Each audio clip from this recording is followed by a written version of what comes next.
All right, welcome again to Social Distillation, the submarine still of the internet, where we attempt to drop the bead and pour white lightning straight onto your brain. What are we talking about today, Samuel? Well, we're in our overthinking wheel of time, post finishing the series episodes, but actually it's kind of merging into taking things that were concepts in the series and bringing out the real life implications or what the framework of that would be and how we can learn lessons from fiction. So, Well, that's something we've mentioned quite a few times when talking about this is, did Jordan know this or did he just intuit this because of his understanding, his, I think wisdom is a better word when it comes to human nature.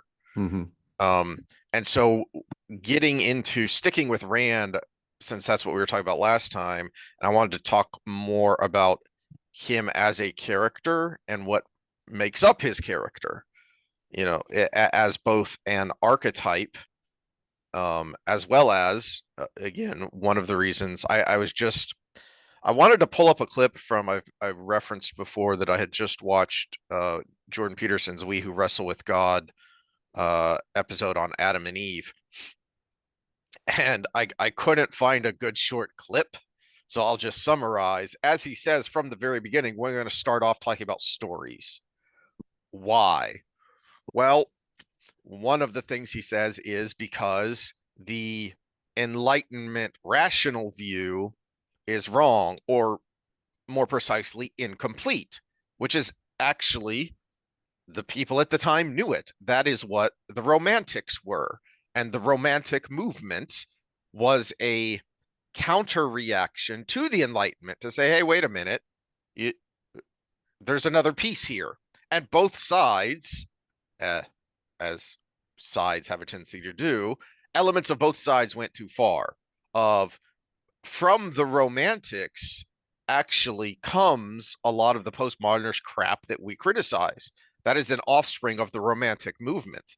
Mhm. The early, I've talked a lot before about how proto Marxism, proto fascism comes from the French Revolution.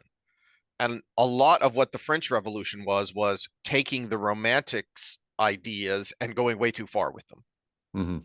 Um, but he also has an interesting tidbit in there. It was the tidbit I was looking for specifically, um, which is one of the reasons I like Peterson so much. And when I discovered him was so fortuitous, both personally and with what was going on in the world. And coincidentally, I discovered him about the same time I discovered Jonathan Haidt. And one of the things that both of them do that is so important is you can think that the other side, if you will, those who disagree with you, are wrong, but you shouldn't think they're stupid. They have a different way of thinking, and you need to understand that. Mhm. And something Peterson says at the beginning of this particular episode is talking about where the postmodernists get it right. And postmodernist or postmodernism is usually a pejorative, especially when we say it, but Mhm. there's a reason it came about. And there are elements that they got right. Specifically, what he mentions is literary criticism. And that was part of the long march through the institutions, was taking over literary criticism. Well, that sounds silly, but then he makes the point, and if you think about the big YouTubers that we reference, what are they but literary critics of a different medium? Rather than writing literary criticism in the New York Times, where the postmodernists did it, it's doing literary criticism on YouTube. Nerdrotic, Critical Drinker, all of those guys, they're literary critics. It's just the medium is different because they're talking about visual literature rather than written literature. Mhm. And so his point is, no, that's incredibly important because we convey deep meanings, things that a lot of us can't always rationally work through, but we can intuitively understand if we have. Last time I I mentioned the old stuff, Aesop's fables, Grimm's fairy tales, the Iliad and the Odyssey. There are reasons that these things, Canterbury Tales, is another good one because it's a collection of short stories, so it's telling you a lot of little lessons through characters. Yep. And today's discussion, we're going to parallel kind of Rand's story with what it means to grow up without a mother. And are there things in the story that Jordan may have gotten right, whether he was intending to or not, on Rand's path through his young adulthood and ultimately saving the world, that are actually very reflective of someone who would have grown up without a mother, which is a difficult one. This may be a short conversation, and I'll show you Mm-hmm. why in a second. But also, you wanted to talk about PTSD and talk therapy, and uh, and so I've got a few things on that. Uh, Yeah, because and I think we'll get to the comments because Ideal's got a long comment that oh may yeah, yeah, to send us address. off on a bit of a tangent. So let's save that for the end because who knows how where that'll lead us. Um, but the although there is a segue, so we'll end with the PTSD part of it because I just realized there's a segue into Ideal's comment there with the PTSD. Anyway, um, part of this was because I got myself in trouble because I was talking um things I like to talk about, which I don't do small talk, right? I never have. I don't want to chit chat. But if you get me into a rabbit hole of something that I think is important and interesting, then my wife is elbowing me in the ribs because I'm at the work Christmas party, so I shouldn't be talking about um raising children in a same-sex couple. Yeah, probably not the setting for that. Especially with someone who's in a lesbian marriage. Yeah, that's probably not very tactful.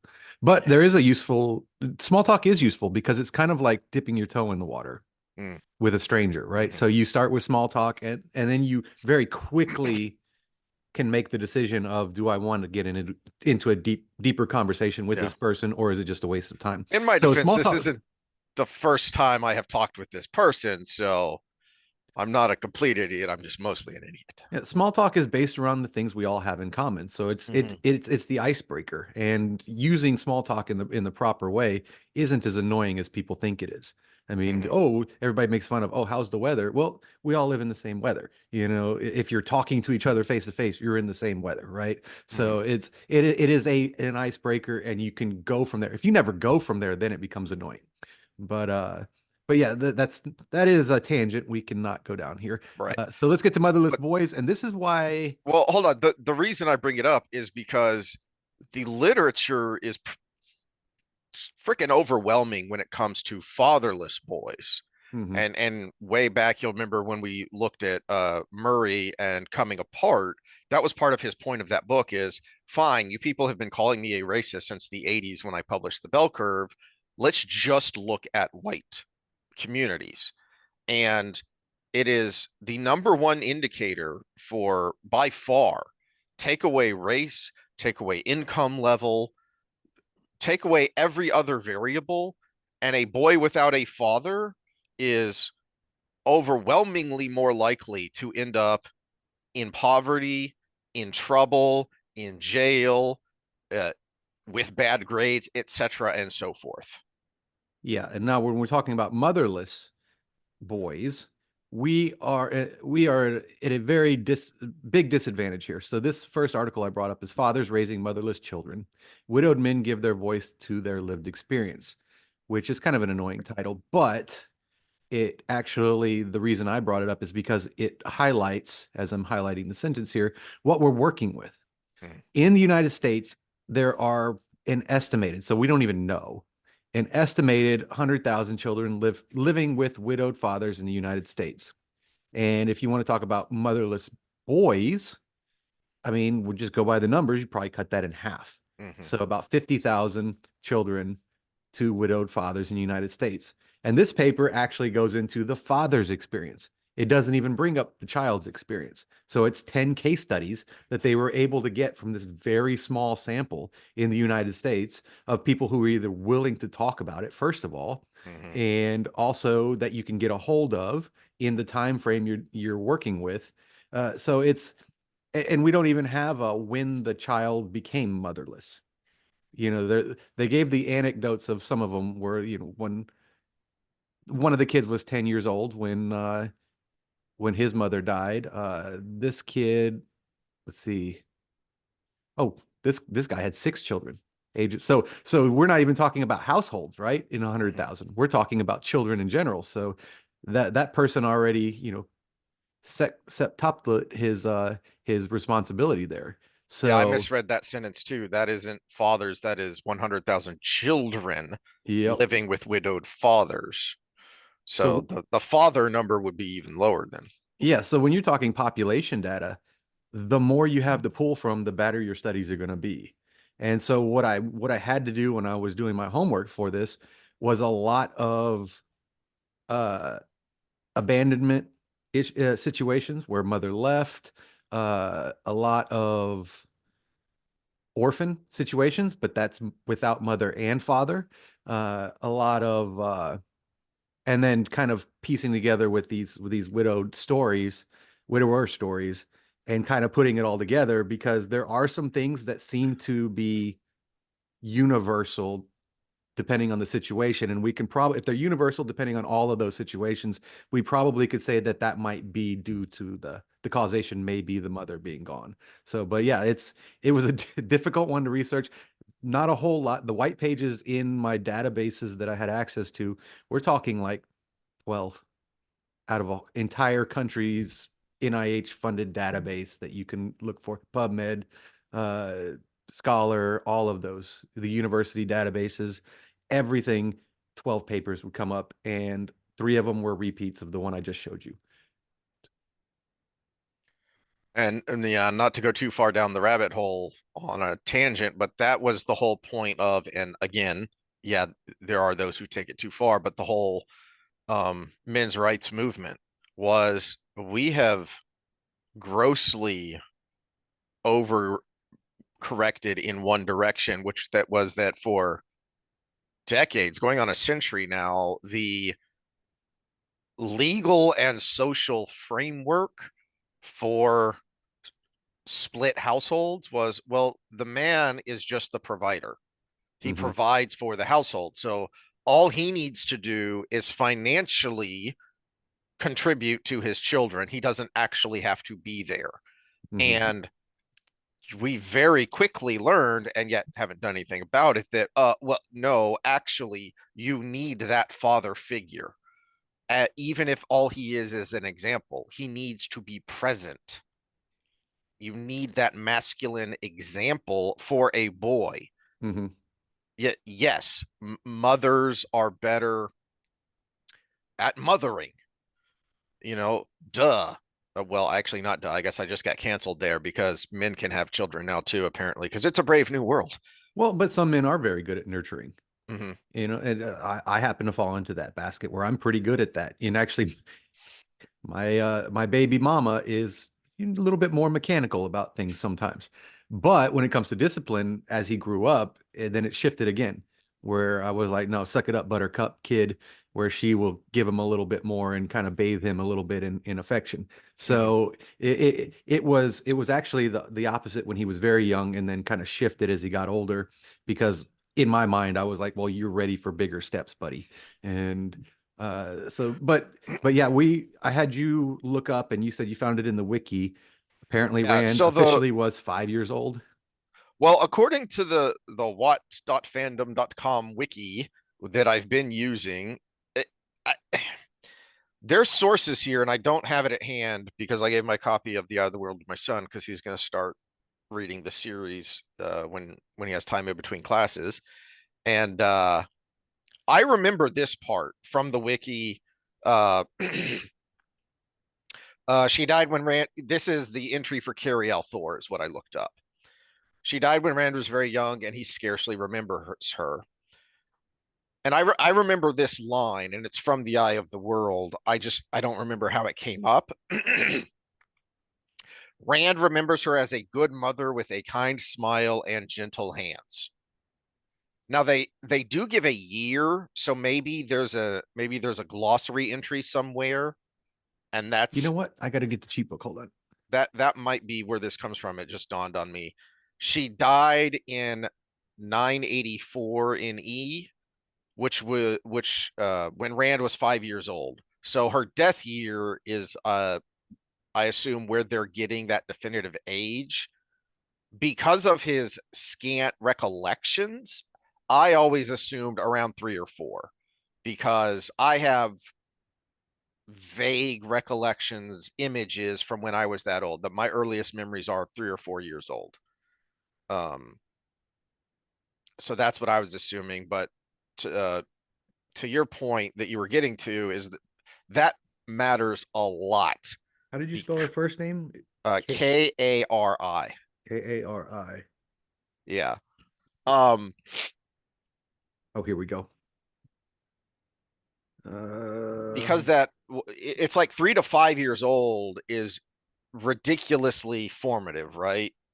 Of that range is kind of setting you mentally, as I understand it, from what I've heard you talk about, what I've heard Peterson talk about. well, and we'll get to that because one of the biggest areas it affects you is relationships, and we're talking attachment styles. We're going Hmm. psychotherapy with, kind of Freudian type stuff, which is actually the most survivable ideas from the Freud era was your relationship with your mother at an extremely young age affects your relationships when you grow up. And Hmm. I'm looking for Rand here. Okay, Rand, when were you born, buddy? 978. She died, where was it? Nine. 984. So he Hmm. was 5 or 6, Hmm. depending on what day. So, And you brought that up really early. I think in The Eye of the World, because I think it was when we were talking about Nynaeve, like way early, like when she shows up in Barelon as the kind of matronly figure. mhm.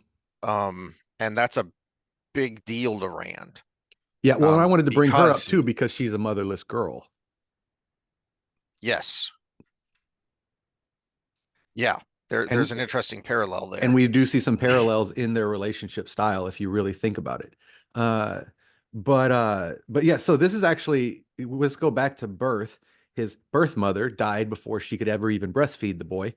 So how Tam kept the baby alive without a breastfeeding mother until he got home, we don't know, because goat's milk is not optimal, my friends. It's the closest you can get, but no, you do need that. It's.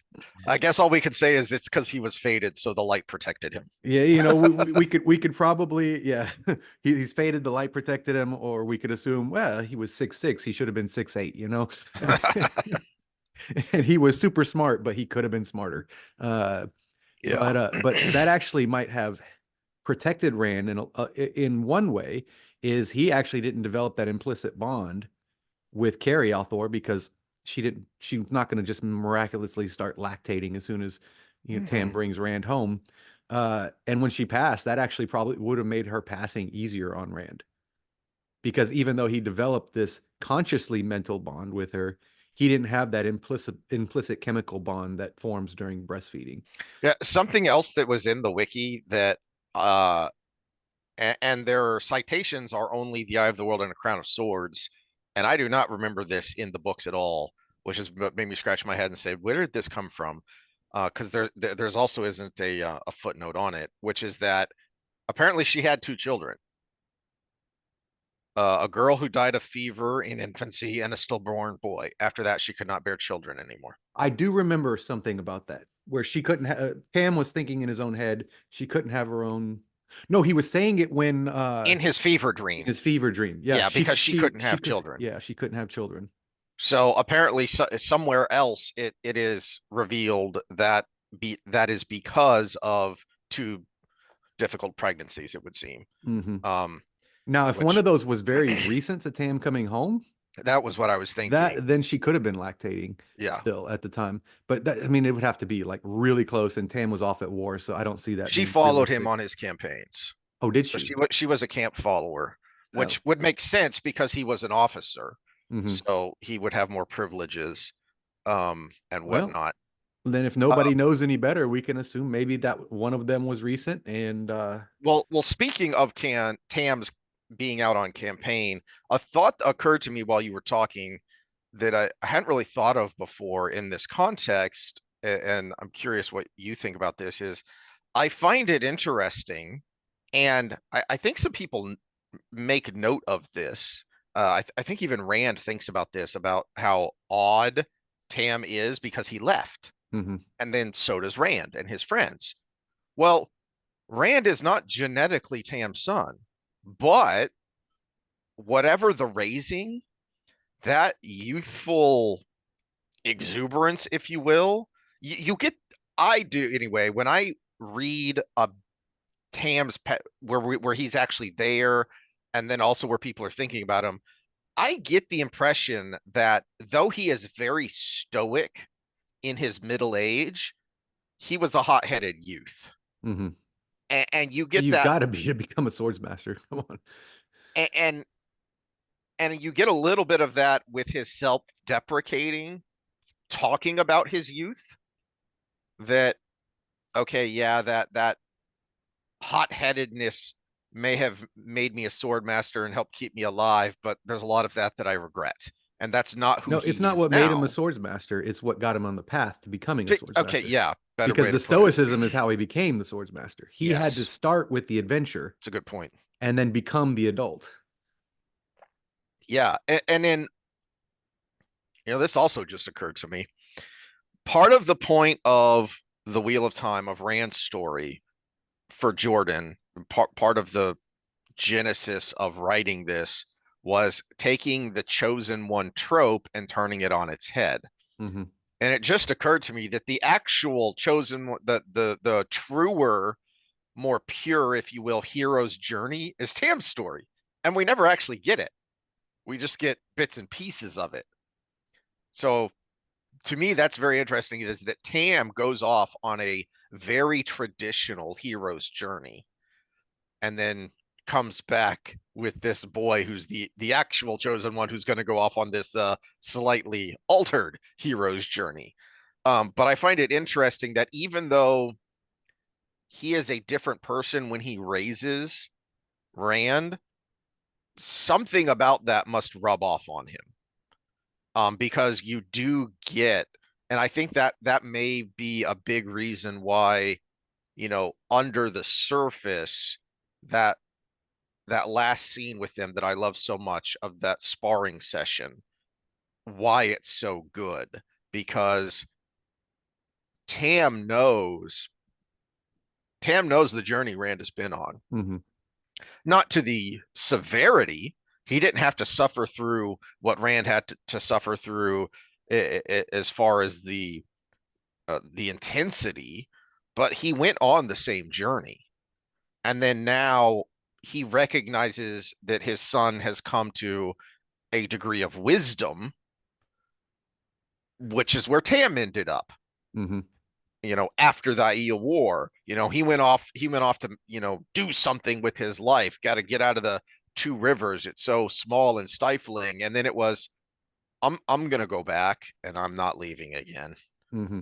because I've had enough of this. Well, And also, a lot of times, men's decisions in a young age, abstractly, but if you really think about it, are to generate a life that allows you to track the mate and procreate. And he had Carrie, and mhm, now he has a baby, mhm. even though the mate he chose couldn't have one by herself. So he'd reached the pinnacle. He'd done the thing. He'd become the sword master. He had become the general or whatever he was, officer. And now I have the fulfillment that you get from doing those things.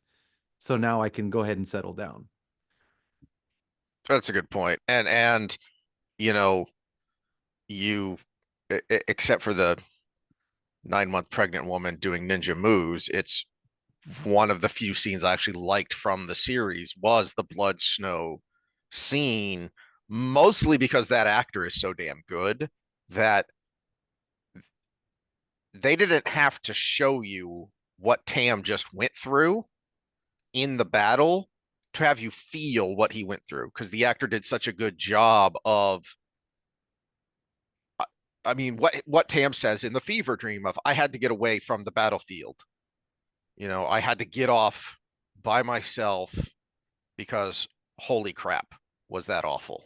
Well, and think about with nurturing and parenting and bonding. This is an area where men and women are opposites of what they usually are. Because usually the guy is out suffering, feeling the pain, working the long hours, doing the thing traditionally, I'm saying, even though these days you don't see a bunch of women in the power lines. But it's traditionally they're out there physically suffering for the thing, whatever it is, their family, their future, or whatever. Pregnancy and reproduction, it inverts, Hmm. where the male, nothing changed for him, even though things are changing inside of him. So the female has an egg contact a sperm, make a baby inside of her, changing her whole body, changing her hormone profile, everything to support the life that's forming inside of her. And then the baby comes out and she starts breastfeeding, and that physical act releases the chemicals that start the bonding. The bonding really starts with breastfeeding, even though we socially push it before the mother has the baby, but the actual underlying neurotransmitters and hormones of bonding start with the physical act of breastfeeding, having the baby. As soon as that baby comes through the vaginal canal, the oxytocin starts flooding, because you just went through one of the most painful things of your entire life. Hmm. Something in your brain has to trick you into saying, give me that thing that just caused me all that pain and let me love it, right? Hmm. So then you start breastfeeding and it goes more and more and more, and then the mother becomes super bonded to the baby. Nothing entered that guy's body. In fact, a million little tiny things exited, but that was 9 months ago. The act of doing something is what bonds the dad to the child. It's the vasopressin, right? We are having a baby together. I am now bonded to you as a woman, and I am bonded to that thing growing inside you. And gosh dang it, it lived long enough to come out, and now I'm going to take care of this thing. And what does that do? Testosterone goes. It doesn't have to be your baby. It just has to be your responsibility Hmm. as the guy. The woman, it has to be your baby. We get a little bit with nursemaids because of the breastfeeding, but it's not the same. That flood you get when that baby crowns going through that little bitty hole with a big giant head, that's when the bonding really begins. The most painful part of it, Especially because for it's babies like you. necessary. Yeah, it's necessary. It's like thank you nature for this little bit of semi emotional anesthetic for this traumatic period of my life, right? Which is I think that's one of the amazing things about nature. It's like, oh, we got you, buddy. It's still gonna hurt, but you're gonna like it. One of the other things I wanted to talk about, and I, we're just going to have to guess, it would seem, because there, as you say, there doesn't seem to be much literature in this, which is I suspect that boys without mothers, even though that's not ideal, because you need that yin and yang, which is why I started with the Peterson and Height of Mm. no, you need those people who think differently. You need that back and forth. But I suspect that boys who grow up without mothers are way less likely to fall into the negatives that boys without fathers fall into. When it comes to conscientiousness, work ethic, self discipline in a conscious way, uh, the father's more important. What we get with abandonment with a mother, which is where I guess we go with this, and this is where I piece together a lot of things, is implicit memory and implicit emotion. What Dr. Gabor Mate, who's like the leading expert on childhood trauma, calls the biology of loss. Hmm. And this author not only studies this for a living, and he's pretty damn old.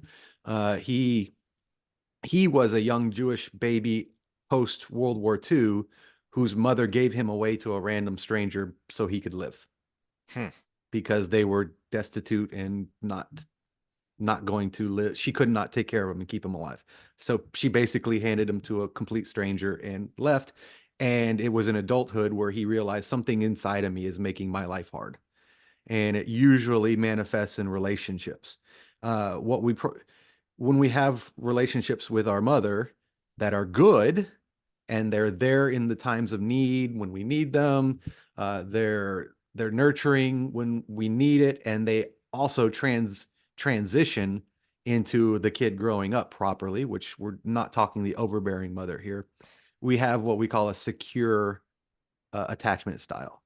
You know, a secure attachment style is good for a relationship because you're not anxious, because the other side of that is an anxious attachment style. So uh he's 5 by this point. So as far as depending on how Carrie, we'd assume just based on what we've read that she was a good mother, right? Hmm. She was nurturing, she was That's there when he certainly needed her. Rand's Yeah, memory of her, you yeah. know, But the early, which I think is probably what matters most is Rand's memory of it, mhm. because that's going to be what's formative. But we do still get signs of, I mean, yeah, he's got 3 girlfriends, but his relationship style is extremely avoidant. I was just going to bring that up. It just dawned on me that, while you were talking, that, yeah, we rag on Egwene because she's such a queen bee, but it isn't all her. I mean, you see that when they clash, especially early on in the Eye of the World, a, a good bit of that is Rand too, which would make sense. Contrast that with his male friends, with Matt and Perrin when they clash, and the most obvious one I think is in the Great Hunt when Matt is being Matt and he's kind of being an ass, and they clash over Rand putting on airs and the Dragon Banner, and Perrin realizing, Rand, can you channel? They clash, but then they kind of make up, and it's all right. No, we're still cool. We're still friends.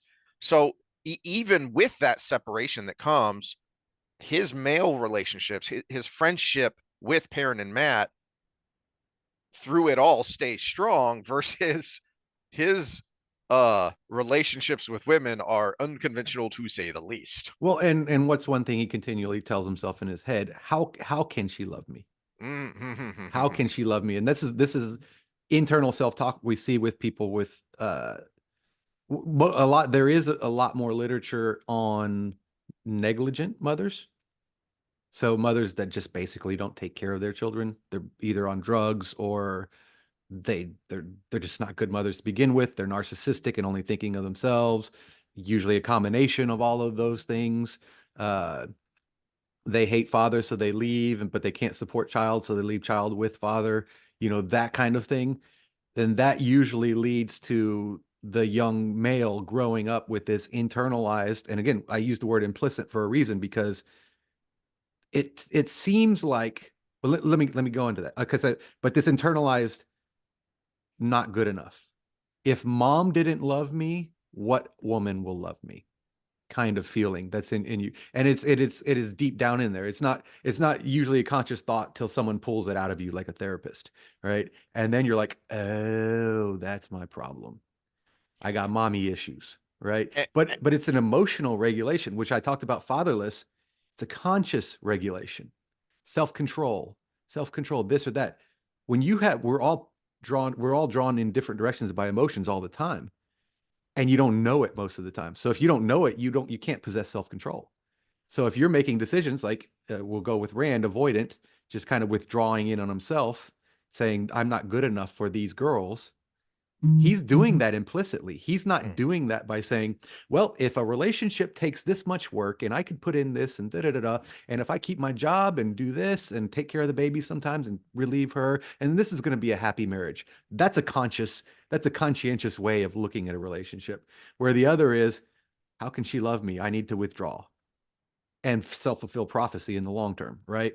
mhm. That's more of an implicit. And when I was looking through this, I was thinking, well, okay, we talk about fatherless children and self-control, but there's also a form of self-control where you have no control That over it. is where I was headed, which was that I also think that, again, the yin and the yang, you need both, is that boys who grow up without fathers are too feminine, and they let their emotions, they have emotional outbursts, but then they have all of that muscle and testosterone of a male. So it's very different than when women, girls have outbursts, right?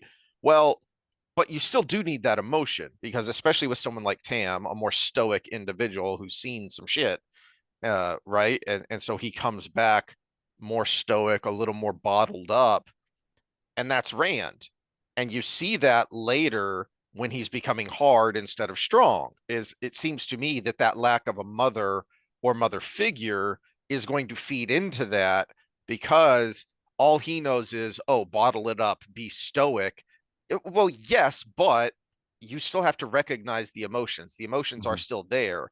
And I think in hindsight, I think that may be why we don't get very much Tam until the very end, is because Rand has to figure this out for himself, because of because life pulls him away from Tam, or someone like him, and so he's not there until the very end to teach him it's not good or bad, it just is. That no, I didn't have time to really make you understand what the flame and the void is all about.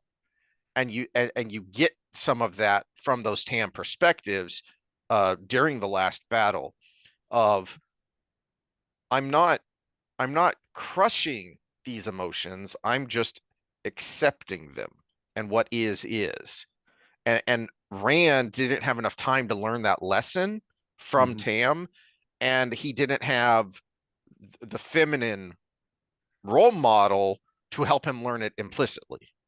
Yeah, one thing I wanted to look for more to see if I can put more data points in there was motherless children right now are very rare because if you have your child and you are the mother, right?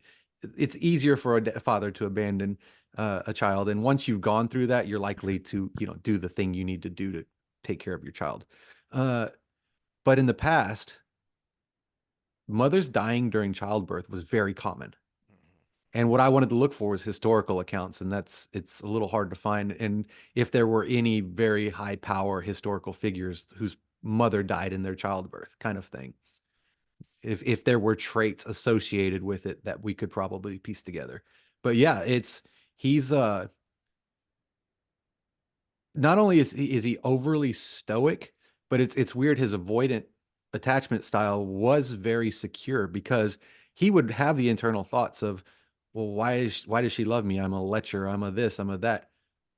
But he was also pretty confident they'd always be there for him. Mm. Which is, the age of his mother passing is a little bit older. It wasn't like, you know, 2 or 3 where you're pretty much still dependent on the mother. But it is interesting that he really never questioned their loyalty. He just wondered why they were Mm. loyal to him. That's an interesting thought I hadn't had before. Of, yeah, it's In it's fact, sometimes I felt like he took him for granted a lot of the time. Elaine and Avienda especially, because for so much of the series they weren't even around. Hmm. So those two especially, it was easy to take them for granted, and take their affections for granted, because they weren't physically around. Whereas Min made a point to, no, I ain't going anywhere because you need me, Hmm. sheep herder, which he did, which he really did. But not Um, in the way he thought. yeah, not the way he thought.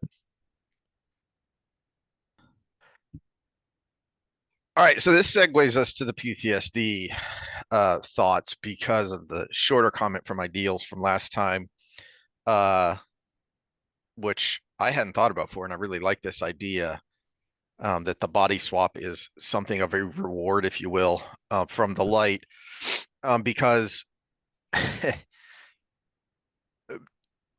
all of this childhood underlying trauma is then exacerbated significantly by all of the physical and mental trauma he goes through as a young man. And it really takes a toll of, Hmm. yeah, his body is very obviously broken. He's got the wound that won't heal, and by the end he's missing a freaking hand. Hmm. um there are a number of times where he's shirtless and people, like men's point of view is aghast at all the scars on his body. So it's not Hmm. just the wound, but then all the other the main wound from Balsamon from the Great Hunt, but he's been in a lot of fights. He's taken hits, so his body is broken. And as Ideals points out, another quick one, it hit me that another reason for Rand to change bodies in the end would be that after he fulfilled his role as the Dragon Reborn, the madness that infected his brain and was held at bay basically by divine intervention from the creator for the last battle would presumably come back. Too much wear and tear on the body, literally.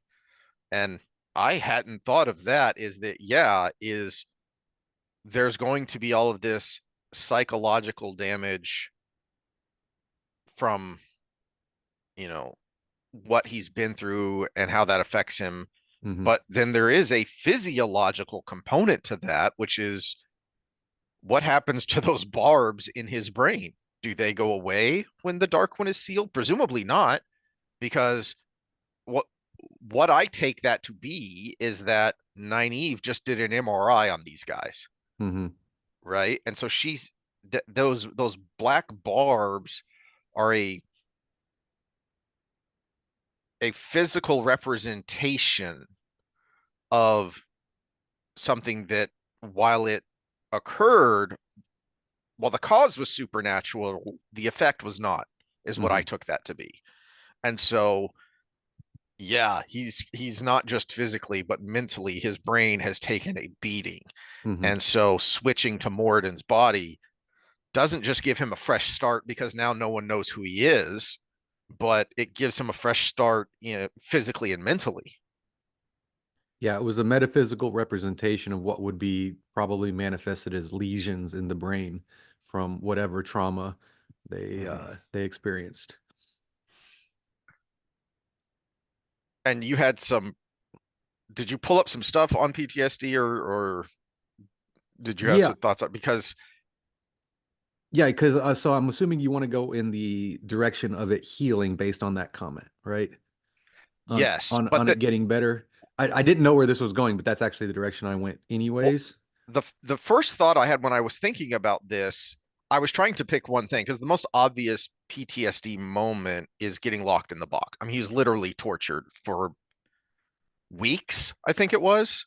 I see, Um, I would go even further back than that yes, because there's going to be PTSD associated with just finding out you're the dragon. exactly. And But that's, I also started the working my way portal stones. backwards. I hadn't thought about The portal those. stones to me would be one of the more dramatic. I mean, it was traumatic enough to make Ingtar see the light. Okay, it Hmm. was That's a good point. and Matt was crying like he had Hmm. his hand hid in his hands. He was crying. Uh, even Varen was not herself for a long time, and it Yeah. actually might have been one of the things that fast tracked her mission to do what she was doing. So yeah, it's I think the portal stones would have been a huge one. But you're talking about actually physical trauma and experience. Well, we've got solitary, which we talked about last time. Hmm. We've got physical punishment, which is always gonna to lay something. And we have the things that bother him in general, where he killed people in his lashing out. Because he killed the warders, but didn't he also kill an Aes Sedai or two? Uh, I think one of the Aes Sedai died from the shock, One I I know believe. one at least got stilled from him breaking through the That's what it shield. was. Yeah. Yeah, And one I may have think that's died what it from the was. shock of being stilled. So, but Yeah. there were like two holding a shield or something, and he broke the shield and it messed him up big time. Hmm.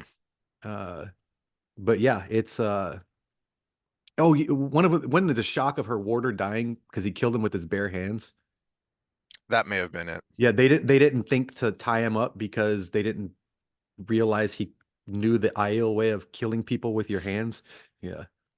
Oh, the Yeah. warders can handle him. Chop to the throat. And and he's going to tell himself that doesn't matter because I'm hard, but we know it is affecting him. Yeah, and remember the solitary has an extra component with Rand because we also have a voice in his head during Oh that time. yeah. A Yeah. real voice of which he thinks is not a real voice at the time. Well, one of the things that I thought of when I that occurred to me when I was thinking about the PTSD that affects Rand and sends him down this dark spiral is, and I guess this is relatively new, which is I heard Peterson talking about this a while ago, which is that it was long held that, oh, you need to talk these things out, and at least, and you do when it comes to, most mental traumas, mental things. But for PTSD specifically, he said, actually, we're finding out that makes it worse. That no, you need to let that, I guess, settle would be the layperson's way of saying that if you dwell on it, it amplifies the trauma. And Rand can't get away from his trauma. Back to your point, working backwards from the obvious being locked in a box, there was a lot of trauma just being told, one, you're the dragon, and two, building off of where we started, um, it was a very traumatic experience that, okay, yes, this person who I only remember vaguely was not my mother, but that's not good. But the real shot that really hurt him was Tam's not your father. Hmm. And you even see that from the fever dream, is he was already struggling with that. And then these, all right, let's go ahead and get canceled some more here, is all of these motherless women who should be more nurturing and sympathetic to this boy, they just punch him right in the balls Hmm. at the beginning of the Great Hunt. Is, wait a minute, you're women, you're supposed to be nurturing and comforting, and you just rip this guy apart because it suits your purposes. Ouch. Shame on you. Hmm. And then from that point on, or from the end of the Great Hunt, he can't get away. I mean, that's one of the reasons he literally runs away, I think, is he can't get away from this. You've got as he says when he's talking about this, is, half the Shinarans look at him like he's some kind of monster, and the other half, are literally worshiping him, you know, and that's driving him extra crazy. Hmm. Because he can't get away from this trauma he's just suffered. It's not only can he not stop talking about it, but no one will stop talking about it. No one will let it lie. No one will let give him time to cope. And when he runs away, he's being chased by all these nightmares. I mean, you see that's why they can't catch up to him, because he's not sleeping, because Balsmon is always there in his dreams and he doesn't want to sleep. Yeah, and PTSD is a little bit even more complicated than that because you talked about talk therapy and revisiting the trauma actually can make it worse, which seems to be the case. But one of the complicating factors of it is this phenomenon. The neurocircuitry models of PTSD and extinction. So what for What? those that don't know behavioral therapy is extinction is the process of it's basically cognitive behavioral therapy is the process of creating extinction. Extinction is so you say you have a traumatic experience. You're deathly afraid of dogs because at a young age you got bit by a dog. Mm. You would use exposure to create basically new memories of exposure to dogs that didn't bite you. So you would see a picture of a dog. Peterson uses the elevator example, but I'll use the dog example. They'll show you a picture of a dog. You're going to have an autonomic response. because you're deathly afraid of dogs until you cease to have an autonomic response. Then maybe you're going to be on the other side of a window of a dog until you can handle that. Then you'll be in the same room as a dog until you can handle that. And then you might let the dog sniff you until you can handle that. And each one of those creates a new memory.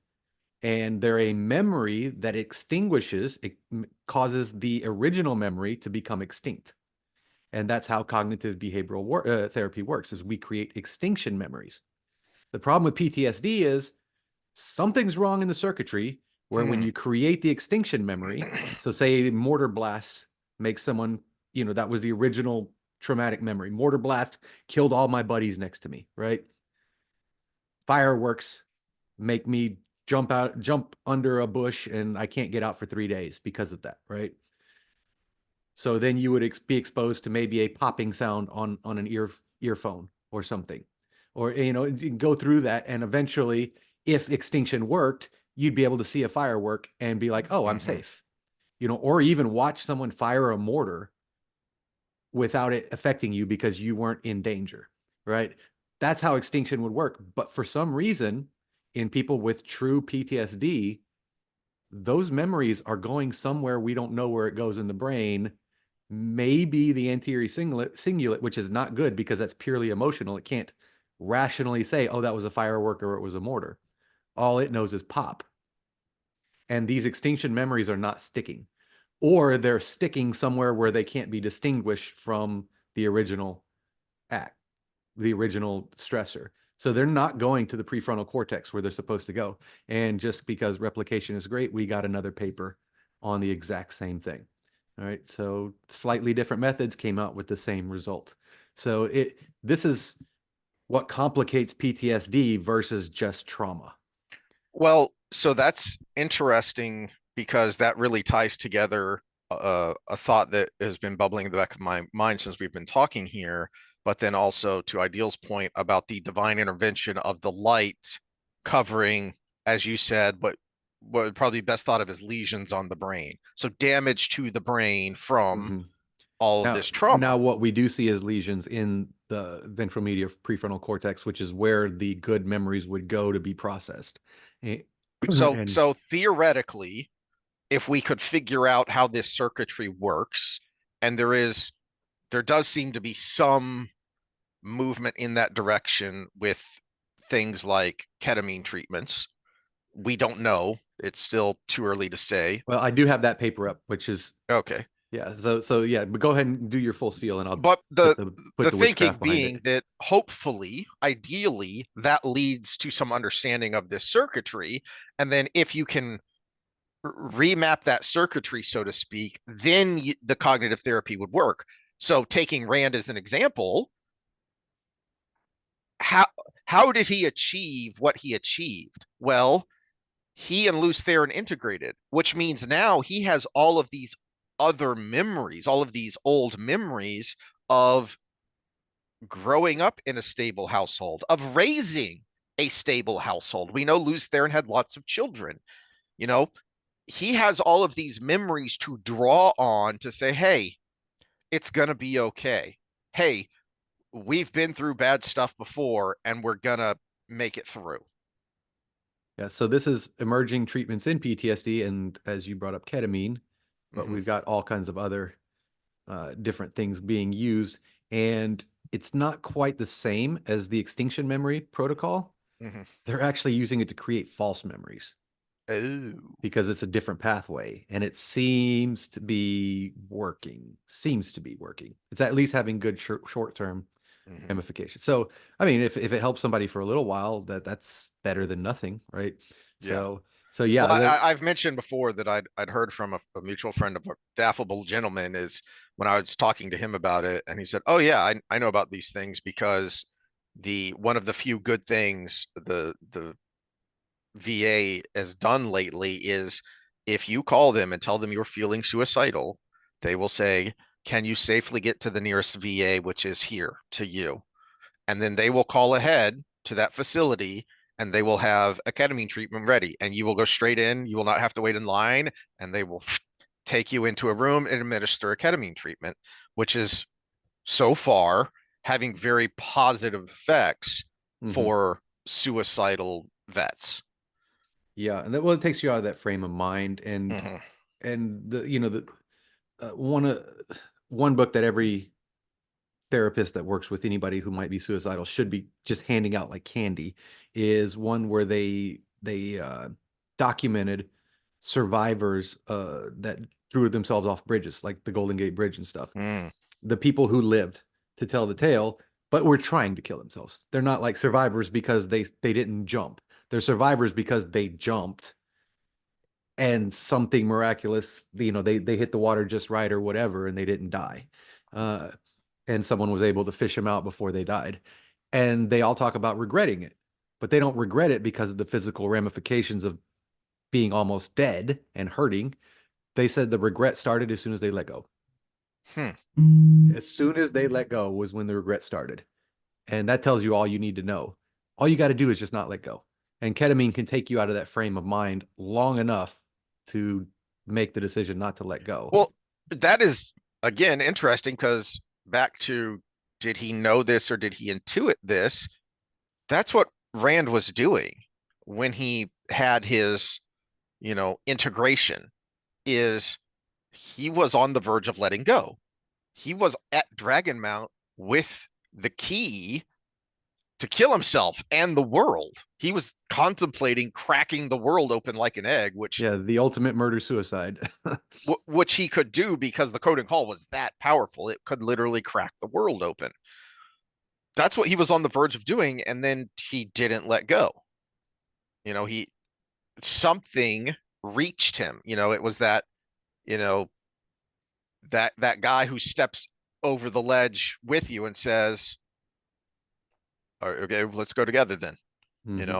He had, because of all the positive reinforcement he had, there was enough there to break through the dark thoughts and say, hold on a second, it's not all bad here. There are reasons for Well, in his defense, there staying in was the a fight. lot that was bad. There's a lot that was bad. There's a whole lot that was bad. There was a lot that. Yeah. Um, but I would, I don't know that he would answer the question, but add to the never ending list of questions I wish RJ was here to be asked, which was, when did the light appear around the barbs? Because my suspicion would be that Rand had to make the choice first. Hmm.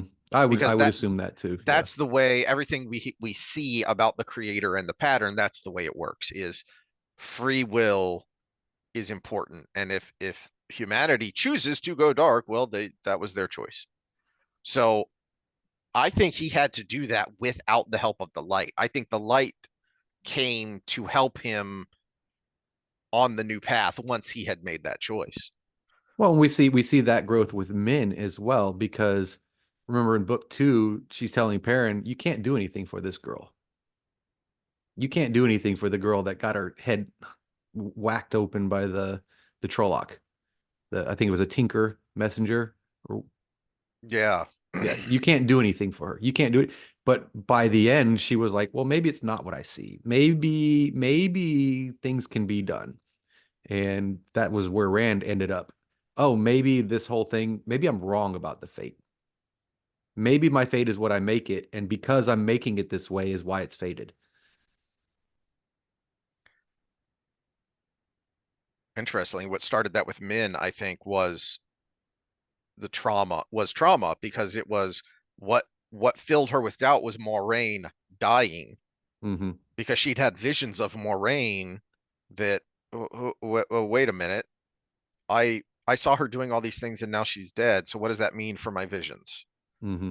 And I think that is one of the things that led her to Herod Fell and his books, is I have taken this thing that I can do for granted since I think she was prepubescent when it started. I think she was just, because she was young enough that she didn't understand why what she said was bad when the first time she had Oh, a oh yeah. vision. The first time I thought you were talking about the beginning of the books. I was like, no, she's older than Rand. Yeah, No, yeah, yeah. yeah, no, yeah. So She describes it as like she was. The way she described it made me think puberty. Yeah. So she's been living with this and taking it for granted for a very long time, and now all of a sudden, oh, I'm gonna have to do a rethink here. And her having to do a rethink then helps Rand do a rethink Hmm. because she helps push him in that direction. All right. Well, that's all I got on that. That's all I got on that. So now let's see where we go with this long comment from Ideals from last time. Uh which there's some good interesting good stuff in here, and you bring up some things that were in the different posts that I read that I didn't get into, um which was the true power Hmm. and its effects, not just on Rand, but just in general, is uh, I don't remember if we're told in the books or if RJ said this in signings, is that the true power and the one power have odd effects, is the way he put it. And I think you see that at the very end when we're in the bore, is the nature of the black hole of pure entropy is it seems to warp the laws of physics as we know them, right? And so it would make sense that this thing that is pure law and order that drives the pattern that drives the wheel of creation, when it touches matter and antimatter, when it touches antimatter, weird things are going to happen.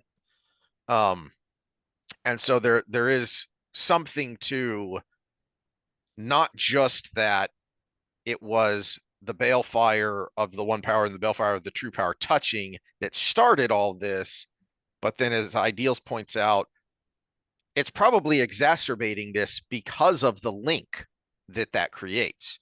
Hmm. Um, so from the Yeah, comment, and I I go would, ahead. I would like to take this a little bit further because one disconnect I think, and I don't think I made it clear in previous discussions was we think the true power is a direct source from the dark one, right? Mm-hmm. And the one power I think he alludes to is being from the creator here, Mm-hmm. but I don't think that's correct. I think the one power is of the world. Hmm. I think the one power is of the world, and whatever Rand has now is the fact that he's the avatar of the creator. I think that's the creator's equivalent of the one power or of the true Hmm. power. So I think the one power is of humans, of the world, and the true powers of the dark one and whatever Rand has now is of the creator. Because remember, he is the creator's avatar. He's still alive. That's why he still has it, even though there's no one power available to him. In fact, I'm actually wondering if Moradin ever had access to the one power, or the body he was put in could only access true power. Well, that would be weird because we know that Jordan said very definitively that the ability to channel is tied to the soul, Yeah, that's true. That's true. But then Rand should have the one power right now.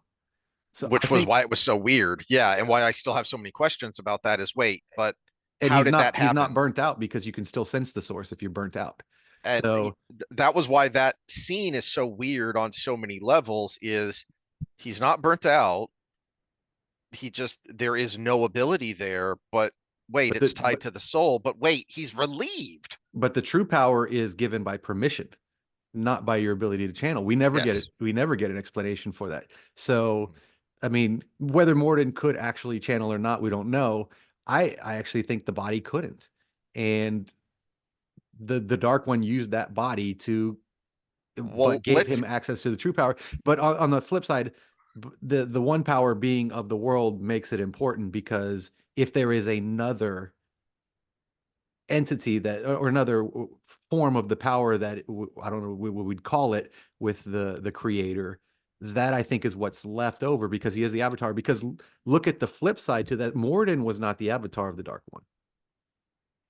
Ishi was not the avatar of the Dark One. Shider Heron mm, was the avatar of the Dark One. yeah, she was just his He was the primary Dark One's tool. presence in the world, and Yeah. he didn't channel, but he caused things to happen, just like Rand does now. You know, who was it? Moghedian that he was doing things to. And she was like, I don't even know how he's doing this because he wasn't channeling. He was just Mhm. making things happen, I hadn't making thought very about that. bad That's things a good happen. point. So yeah, I think what Rand has is the creator version of the Dark One's version of that. The power, the one power not being directly from the creator, but a creation of the creator makes a Mhm. lot of sense too in the formulation of how the people of the world think about it, which is that the one power is what drives the wheel. Mhm. So, in other words, the one power are the laws of physics that were created by the creator. Anyway, sickness. I never really thought about the sickness of using the one power by Rand. I always thought it was a manifestation of his madness, double personality, not accepting himself. However, while listening to you guys, here is a theory that occurred to me. One, sickness starts after crossing the streams with Morden. Two, we know Morden exclusively or almost exclusively uses the true power. Three, we know that the usage of true power has effect on the person using it. They have saw it in their eyes. The more they use, the more they have. However, when we see the perspective of the Forsaken who notice this about Morden, it is implied that this is not the only side effect, since they all tend to be on the side of moderation when using the true power. Luce therein also screams that they shouldn't use the true power. It is never specified why. Four, when Rand uses the true power to escape Simmerhaj, he does not feel any sickness. Five, final tidbit. When Nynaeve examines Rand's brain in the Tower of Midnight, she sees that the madness is not gone. It is there, he is merely protected from it by the light. You probably guessed where I'm going with this. The sickness that Rand feels is the side effect of using too much of the true power. The more one uses the power that comes from the Dark One, the more one feels sickness when using the one power that comes from the Creator. Like a severe withdrawal during addiction, but it's also metaphorical. The Dark One punishes you for enjoying the grace of the Creator after you ate too much of his poison. That is what Morden would feel every time he touched the one power. Another reason as to why he does not, and since Rand and Morden get connected after crossing the Balefire streams, that is what Rand feels every time he uses the one power, and that's why he does not feel it when he's using the true power. After he gets the epiphany on the Dragon Mount, he is protected from these side effects in the same way that he is protected from the badness. Both come from the Dark One, both are still there inside of him, but both are being negated by the light. I'm feeling kind of good about this theory. Must be math and piano paying off. Haha. By the way, Sam, I'm not planning on celebrating the National Day of Failure. Thanks for sharing that. It's a motivation to keep going. True. That's why we're here, even if there's only a couple of you actually listening. But hey, if we can motivate a couple people, that's great. So Um, basically, the true power is the alcohol, and then the withdrawals from trying to do the one power. But the creator supplied the benzos to get you through your withdrawals. um, there are some scenes from Morden's point of view that imply to me that he's feeling Rand's sickness. That's one of the reasons he's using the true power almost exclusively, is that because of that connection, he gets Rand's sickness when he tries to channel Sidin. And I think that's one of the reasons he uses the true power almost exclusively, which, to Ideal's point, yeah, I think again, because of that connection, that may be or probably is what is enhancing Rand's sickness. Is there is the mental effect of what he's putting himself through. There is that cognitive dissonance, but then also because of that connection to Rand or to Moradin, he's he's getting a contact high basically Hmm. from Moradin using the true power so much. Well, and it keeps resetting the withdrawals. Yeah. He keeps falling off the wagon. Every time Moradin channels the true power, it's like Rand relapses. Hmm. Uh, and it also just occurred to me while I was reading that Ideals is I hadn't thought about this before, but there's a parallel with the light protecting Rand, which is the black cords that protect the Forsaken Mm. from the taint. So that's basically what the creator, what the light has done for Rand is what the Dark One does for the male Forsaken. And that's why Asmodean freaks out when he cuts that cord is not only have you severed my connection to the Dark One, but you have exposed me to the Saint. I'm going to go crazy now. Now the principle's the same, but there is one major difference that tells you the difference between the creator and the dark one. A black cord is different than just providing protection. Mm-hmm. The cord keeps you the slave. Mm-hmm. We don't see a cord on Rand when the light covers him. Mm-hmm. Still that free will ish. It's hard to say free will in a world we know has fate, but it is what it is. Well, that I mean, but that's part of what Rand's epiphany is all about. Is one of the things that is driving him crazy is I have no choice. Any one of these soldiers, I mean, he has this discussion several times towards the end, is that any of these soldiers could just pick up and leave. And I don't remember who specifically he's talking to, but we talked about this at the time of, but whoever he's talking to says, but Was they it was wouldn't. Yeah, Bashir, right? I think it may have been. Because it Yeah, was but it was when they were up in Eridomon. yeah. Yeah. No, I think it was someone else because they were talking about Borderlanders, and yeah, I've known some Borderlanders in my time, and they wouldn't. And Rand's point is, yeah, but they could. I And remember where it was. So yeah, I'm like, I think yeah, it's in Knife of Dreams. yeah. And I mean, ultimately, what he realizes, which helps him, is that I mean, I could too. The pattern would chase me, would try and push me back, but I could keep ignoring it, but I won't. Because And it's in the that's what same place matters. where Avienda has her epiphany of, oh, it's because I keep following the rules. Hmm. Yeah, it's in that same place, whatever that manor house was. Yeah. Yeah. No, yeah, I think he's talking to Avienda, isn't he? No, it's one of the No. leaders. Okay. Anyway, whatever it is. Uh um but there is a degree I think that's part of Jordan's worldview though, is I think he kind of falls somewhere in the middle of predestination and free will of no, there is a plan, and depending on your place in that plan, you have more or less degree of movement, but you can still move. Ultimately the choice is still yours. You Hmm. know, even if, you know, even if your road is more narrow than someone else's, how you move down that road is your choice. And ultimately I think that that is a component of Rand's epiphany is no, I do have a choice and I'm going to choose good, damn it. Hmm. And what what the Dark One does, to your point, is I'm going to give you the illusion of choice. Hmm. I mean that is his dystopia that he creates for Rand is I didn't do this, you did this. Hmm. The dystopia that both of them create is what is the core of that dystopia is the illusion of choice.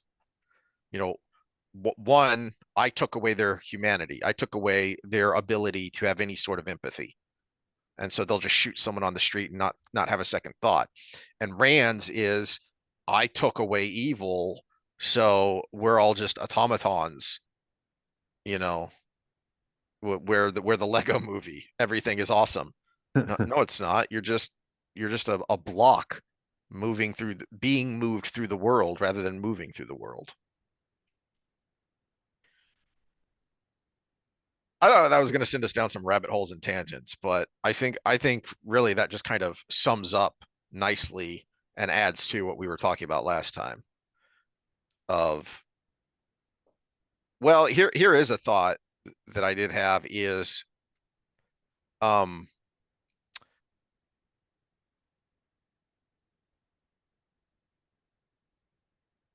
was that part of the pattern and the plan in order to give Rand the choice of the true power, or was that always going to be there? Because it seems to me that his ability to sense the true power was that partly due to that connection to Moradin, who already has that ability. Mm.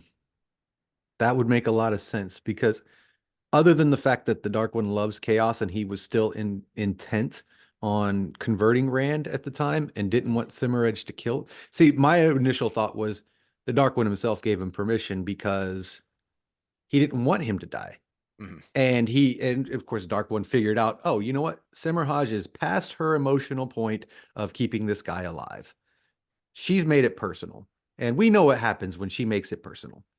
She can be my best torture person, but she also loves to torture people to death if it's personal. So I think my personal theory on that was the Dark One realized that and had enough Mm. exposure to the world to be able to say, here's this thing, get out of this situation. I don't care if my person dies In fact, that will help me because you're about because to you're kill going two women. crazy. Yeah, you're going to You're go about to crazy in the process. balefire two women. And I Hmm. know what that means to you, even if you're pretending it doesn't mean anything to Yeah. you. So he's just like win-win, and it almost Yeah. worked. Yeah. Yeah. You were talking about the naive and seeing the brain of Rand's brain and how what I would say lesions in real life, but the dark ones tendrils going throughout. This is one reason I thought it would have been a good redemption arc had Grendel become the Asmodean of the later books, Hmm. because she would have been the best Forsaken to handle the effects of the taint and everybody who was affected by it. Well, I mean, Simmerhaj says Grendel could explain it to you better, but yeah, Mm-hmm. the voice is real. Here's why. Mm-hmm. Yeah, and she makes the point that yeah, Grendel could explain this better. This is her area of expertise. Mm-hmm. I just had a thought to kind of wrap things up here. Um, that isn't it interesting that the person best placed to help Rand when it, as you say, almost worked, doesn't, and that's Min. And Rand is kind of self-flagellating because he's thinking, "Oh, she sees me differently. See, I was right all along. How could she love me? All she can see is my hands around her throat." And she isn't thinking anything of the sort when we get her point of view. We get a little bit where she thinks about that moment, Yeah, but then she but kind of talks herself out of it at the same time. yeah, but when she thinks about it, there is the trauma of it of I was almost killed. Two, the man I love almost did it. And three, holy crap, I can literally feel what this is doing to him. Mm-hmm. But while everyone else, including Nynaeve, is freaking out and trying to make plans to manage Rand, like what we taking us back to our PTSD conversation, she's the one that says, no, he needs space. He's got Mm-hmm. to figure this out. Give him space, he'll make the right decision. So she's there. She doesn't leave. She's there, but she's very gently nudging or just being there as a comfort. And then she spends her time digging through her books to see, okay, when I'm going to help him, if I'm going to help him, I need to know what I'm talking about. I need to have something that can really contribute. I can't just be there to be there, which is when Nynaeve and Katsuin are there and Min and they're kind of badgering Min of what happened and we need to do something. And Min is the one who says he'll make the right decision. You need to give him some space and let him make the right decision. Mm-hmm. And what does he do? Well, he almost cracks the world like an egg, but he doesn't. Well, He does make on the the right verge of decision. canceling, women are more authoritarian in nature, anyways.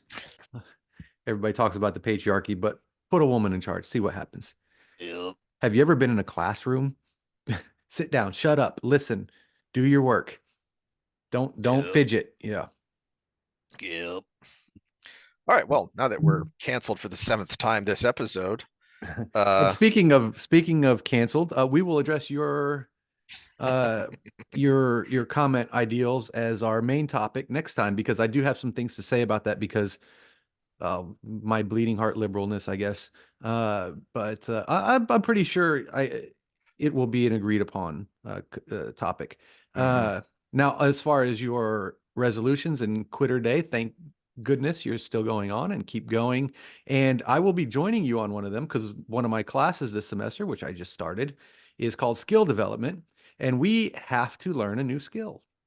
And 5 years ago, I bought a keyboard piano and an instruction book and never touched it. So I am going to be learning piano with you, or I think you said relearning, but I will be learning piano along with you at least for the next 10 weeks. And part of the assignment is a minimum of 3 hours a week on it, but I'll try to spend more time than that. But yeah. I think you'll do well with it because you have a good mix of left and right brain. Hmm.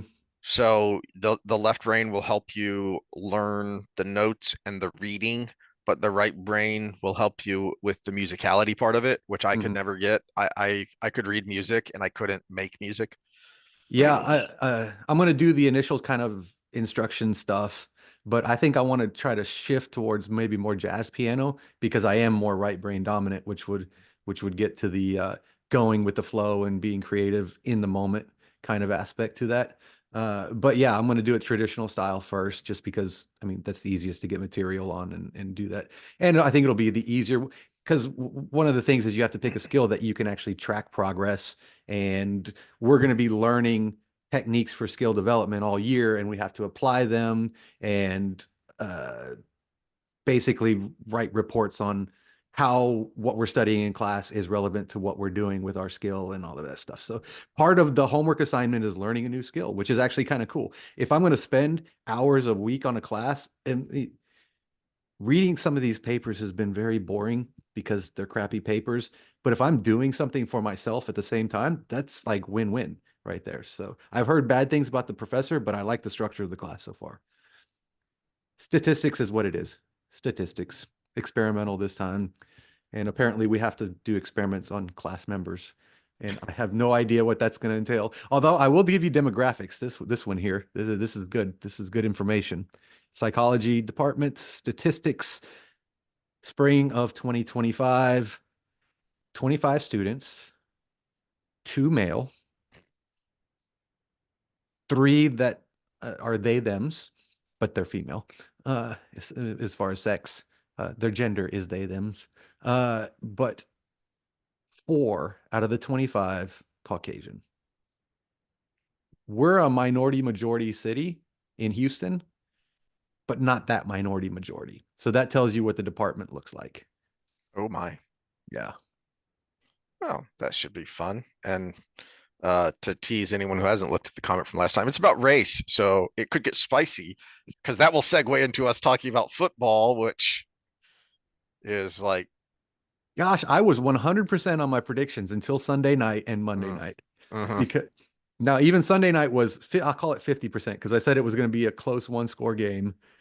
I just thought it was going to end up in the other direction. yeah. Uh, But there's but some interesting football news that can segue from the race talk because oh boy, oy vey. oi, oi, Uh, oi. yeah. So we'll have fun Oh, with that. well, we might have to go early this time because I'm going to be at my parents' house for the weekend. So if you got All time right. Friday, I can't leave here till Ben's out of school. So All right. Then we will have an early weekend episode to and then we'll see the next week if we still exist. all right, later, guys and gals.